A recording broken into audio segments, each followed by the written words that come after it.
প্রিয় দেশবাসী, আমরা দেখতে পাচ্ছি যে মোহাম্মদ গোলাম কিবরিয়া বিপি শেরপুর 2 আসনের জামাত মনোনীত এমপি প্রার্থী বিশাল একটি মিছিল নিয়ে নকলা এবং নালতাবাড়ী উপজেলার বিশাল একটি মিছিল নিয়ে সমাবেশস্থলে প্রবেশ করছেন। দাঁড়িপাল্লা গোলাম কিবরিয়া বিপির দাঁড়িপাল্লা।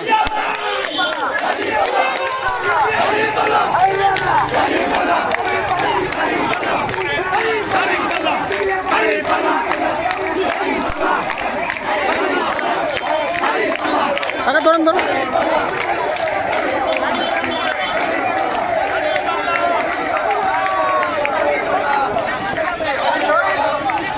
হাজার হাজার লোক নিয়ে নকলা এবং নালিতাবাড়ী শেরপুর 2 আসনের জামাত মনোনীত প্রার্থী মোহাম্মদ গোলাম কিবরিয়া বিপি বিশাল একটি মিছিল নিয়ে 8 দলের সমাবেশে যোগদান করছেন।